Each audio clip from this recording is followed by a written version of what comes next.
ग्राम गीत।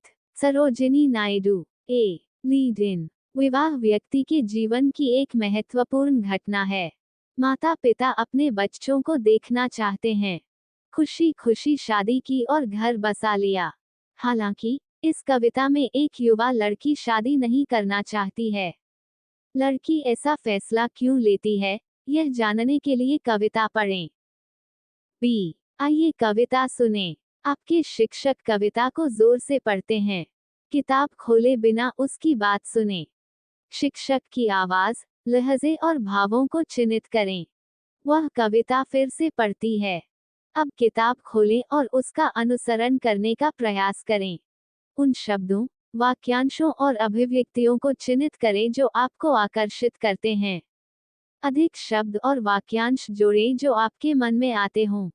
संदर्भ के लिए प्रासंगिक के रूप में कविता चुपचाप पढ़ें।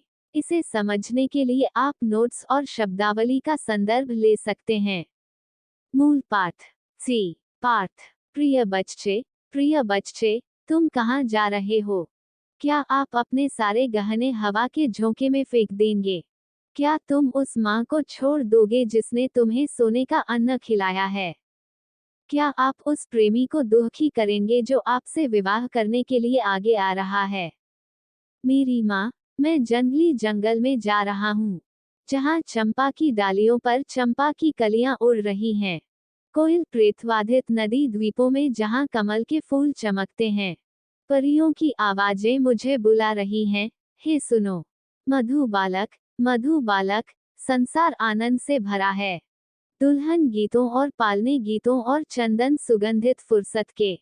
आपकी दुल्हन के वस्त्र करघे में हैं, चांदी और केसर चमक रहे हैं। आपकी दुल्हन के केक चूल्हे पर हैं, अरे तुम कहाँ जा रही हो? दुल्हन गीत और पालना गीत में दुख की लय है। आज सूरज की हंसी, कल मौत की हवा।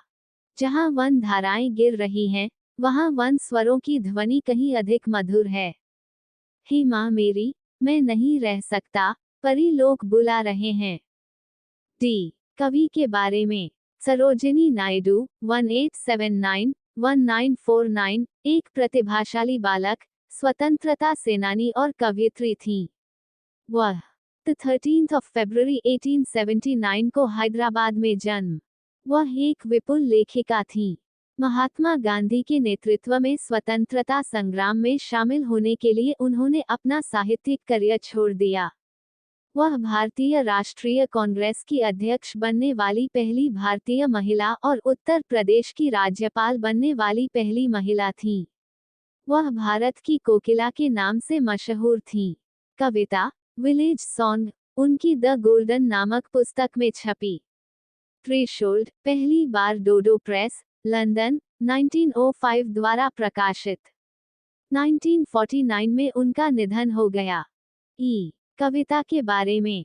भारत में लोक काव्य की एक लंबी परंपरा रही है, जो मुख्यतः मौखिक रही है।